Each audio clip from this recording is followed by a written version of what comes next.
来到了大连，不能不说的就是大连的历史。提到大连的历史，那一定要说说旅顺。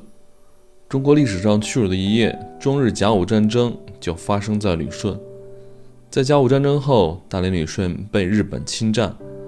1898年，俄国强租大连旅顺。1905年日俄战争后，日本再次占领大连旅顺。1945年二战结束，日本战败，苏联再度控制大连旅顺。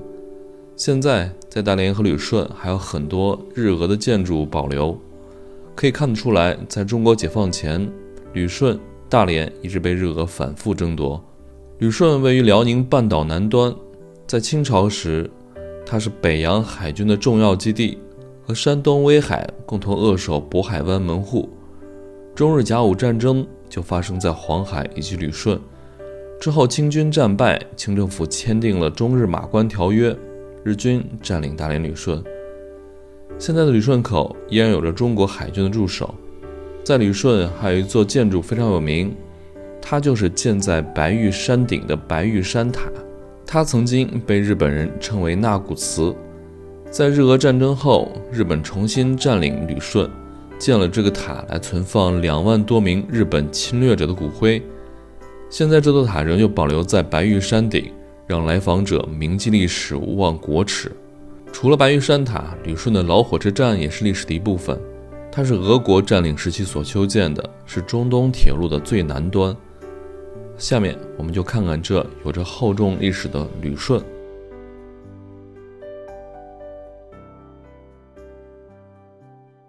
大家好，我是狒狒。我们现在已经开车来到了旅顺。到旅顺之后扑面而来的满满都是历史感。那现在我们站的这个位置呢，就是在旅顺的老火车站旅顺站的前面。其实在元朝的时候旅顺口当时还是叫狮子口。到了明朝初年的时候，朱元璋派马云和叶望2名大将，他们当时从蓬莱出发，坐船在旅顺口这个位置是收复了整个辽东。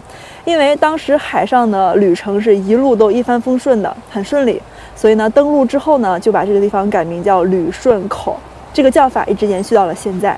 但是呢，从近代以来，旅顺口的历史就非常的坎坷了。在清朝末年的时候这里是当时李鸿章建立的北洋水师的主要基地。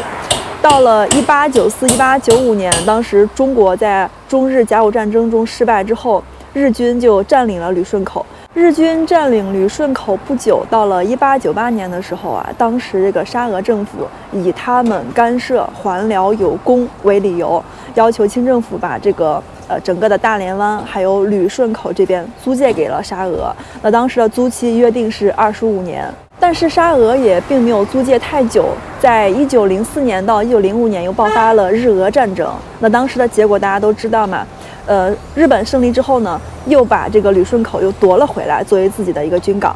那在这之后呢，旅顺口就一直被日本所占领，一直到了二战结束之后。那1945年呢，根据雅尔塔协定的规定当时呢，我们的旅顺口是由苏联所使用的，一直到1955年，旅顺口才重新归还给了中国。那当时呢，旅顺口并不是大连市旅顺口区，那当时呢，旅顺和大连合并叫做旅大市，直到后来呢，才把这个旅顺口区分出来，成为大连的一个，就大连市地级市下辖的一个区。我们现在去旅顺站的老火车站里面去看一看，这个火车站就是日本人建的沙俄建的，对，就是1898那时候是开始建的。对对对，这就是尽头了。你现在要到那东西站，那就尽头，旅顺站尽头就在这儿了。就中东铁路尽头就在这儿。是知道吧？中东铁路的尽头就在这儿，是光文介绍一下，这就是旅顺站。我们现在已经进来了旅顺站的里面可以看到呢，这个建筑还是非常的有特点的。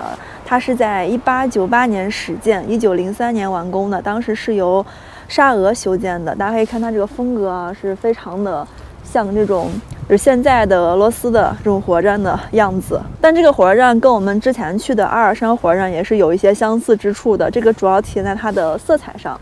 大家可以看这个火车站呢，主要的这个外墙的颜色是以黄色、明黄色为主，那上面呢是以这个绿色为主要的基调。但是不同的是，阿尔山火车站它的1层是那种石头的花岗岩的，2层是木房子，而旅顺这个火车站全部都是木质结构的。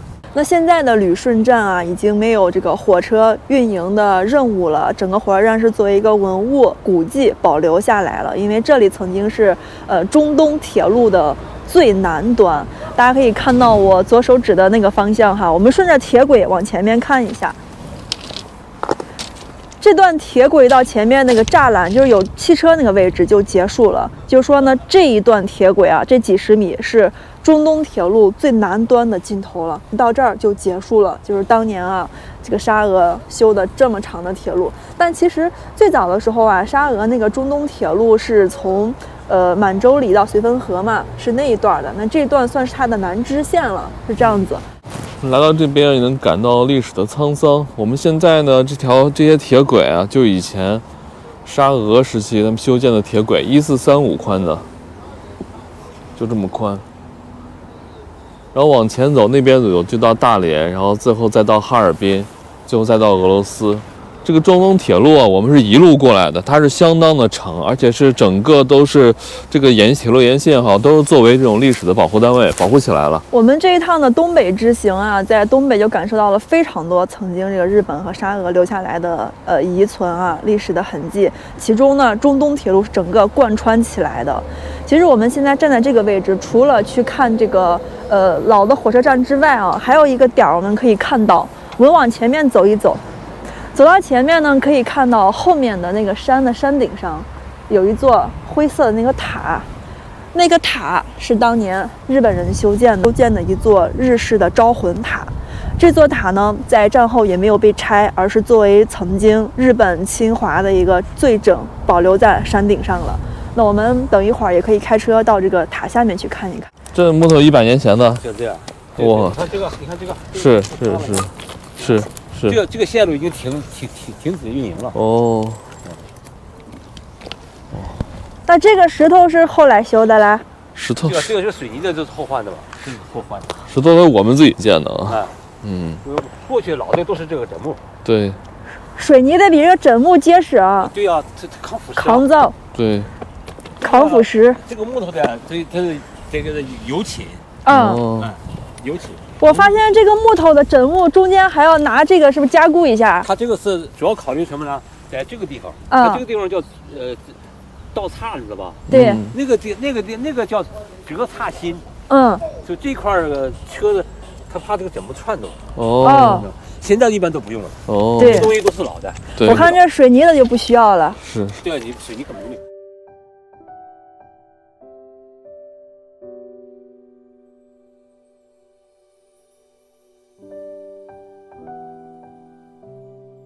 我们现在来到了旅顺市区内的白玉山景区，那这个就是我们刚才在旅顺站看到的那一座塔。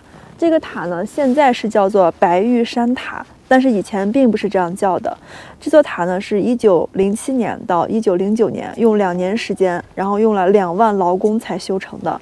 当时呢，这个塔叫做表中塔，字叫白玉塔，现在是把它叫白玉山塔。大家可以看一下这个塔的造型哈，它的高度是达到了66米，其中呢，这座塔的最上面那个尖儿啊，它是一个弹壳的造型，就子弹头那种形状。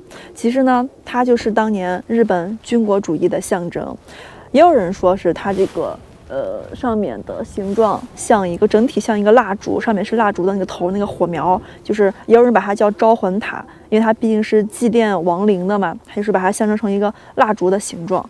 但是我认为它还是像子弹头更多一点，就是日本当年侵略中国的一个铁证在这个位置。那我想呢，我们国家肯定曾经也是想过把这座塔拆除的。那现在它为什么还在这个地方，而且是在这个旅顺市区内，我们刚进来就能看到了一个比较高点的位置？我觉得呢，可能也是想把它作为一个爱国教育的基地，然后以这个塔来警醒世人不忘历史。那我们现在站的这个位置是比较高的，可以看到整个旅顺市区的全貌。我们往这边走一走呢，就可以看到这个旅顺的军港。来到旅顺之后，我就想起那首歌《军港之夜》。其实我们现在站的这个位置是能看到军港的一部分的。这个军港呢，就是它是一个相对封闭的一个港湾，只留了一个窄的水道和外面的黄海相连的。那现在我们看到就是军港的一小部分。不过呢，我们从另外一个方向就可以看到旅顺市区的全貌了，就这边。那我们现在站在这里啊，就可以看到整个的旅顺口区的全貌了。我觉得跟大连市区比起来呢，旅顺的房子就是相对好像矮了那么一些，没有那么多高楼大厦。但是我们刚才开车在城里面穿了一圈，感觉还是非常安逸的这个地方。因为大家看旅顺它还是地形所限吧，整个的城市呢是在山中间的一片洼地中，然后呢它三面都是环山，一面又是临海。所以就是种种限制吧，这个城区就是集中在这么一片了哈。在白玉山塔的下面，这边有好多的白鸽。我觉得把这些白鸽放在日本的这个塔后面，也是有它特殊的含义的啊。对，还是让人们一方面勿忘国耻，一方面是珍惜我们现在的和平年代。这是鸽子蛋吗？对对。哦。这鸽子蛋这么小啊！看一盒鸽子蛋，小鸽子蛋。站在这里才知道为什么旅顺口以前叫做狮子口。大家可以看哈，下面的这一整片这个湾都是军港，只有这么窄的一个口是连着整个的黄海的。那这边的这一小块陆地，这个形状就非常像那个老虎尾巴或者狮子尾巴，就这个位置。同时呢，整个的旅顺口这里是东北地区的最南端。现在远处那边还有一个山，那个山叫老铁山。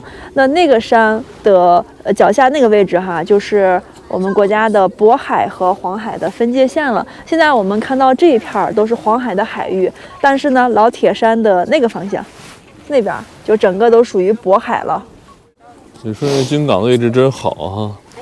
整个就在山坳里面，风平浪静的。对，如果有敌人过来的话，咱们两边山上可以打。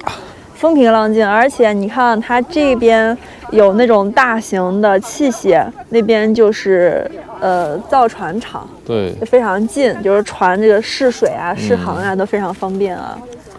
说过我们讲那个造船厂之前在清朝的时候就有。对，就当时李鸿章在这边创立北洋水师的时候，这个船厂就已经有了。对，到现在已经有100多年了。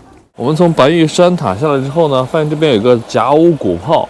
对、叔给我们介绍说，这个炮是真的是100多年前，它这个实体的东西。你看它下面那个底座，看着就非常的古老。我刚才看了一下这边的介绍啊，这个炮呢是210mm加农炮。它是清朝的时候北洋水师1881年从德国买的，就它是德国造的，我们买过来了。买过来之后呢，它的经历就非常传奇了。1885年的时候，这个炮是在老虎尾炮台，就是我们刚才在最高点往下看的那个尾巴那个位置，它在那个边的炮台上装着的。但是呢，它在甲午战争中却没有发挥作用，成为了日军的战利品。你看这边写了哈，1895年三国干涉还辽前，日军将一切的武器和军用物品全部都运回了日本，却把这一门大炮留在了旅顺。然后1895到1898年，它又被清军重新的拿来服役了，就又归清军所有了。但是呢，1898年的时候哈，沙俄强租这个旅顺和大连之后，它又落入俄军之手。后面呢，又到了这个日俄战争。日俄战争的时候呢，俄军将这门炮移到了老铁山东侧199高地，后面又再一次成为日军战利品了。就说这个炮呢，它的命运跟旅顺一样，总是在日俄之间来回的周转。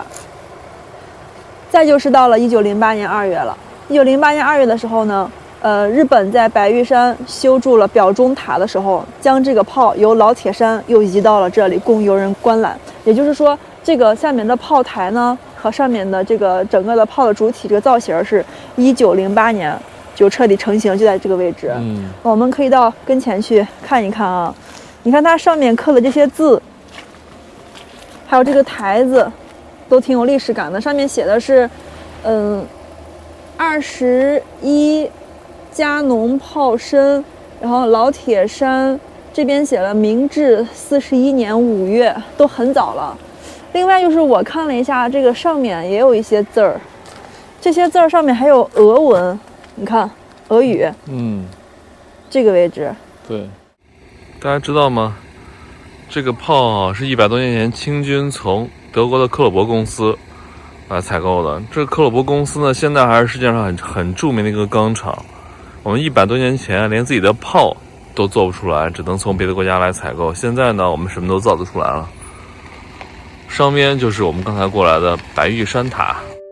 在回程的路上，我们还去了大连有名的渔人码头，这里是一处大连不能错过的打卡圣地。在渔人码头，你能探访到已经被列为非物质文化遗产的捕船技能，还能看到这些渔人打鱼归来的场景。视频的最后，我们就一起看看渔人码头的风景和旅顺的街景。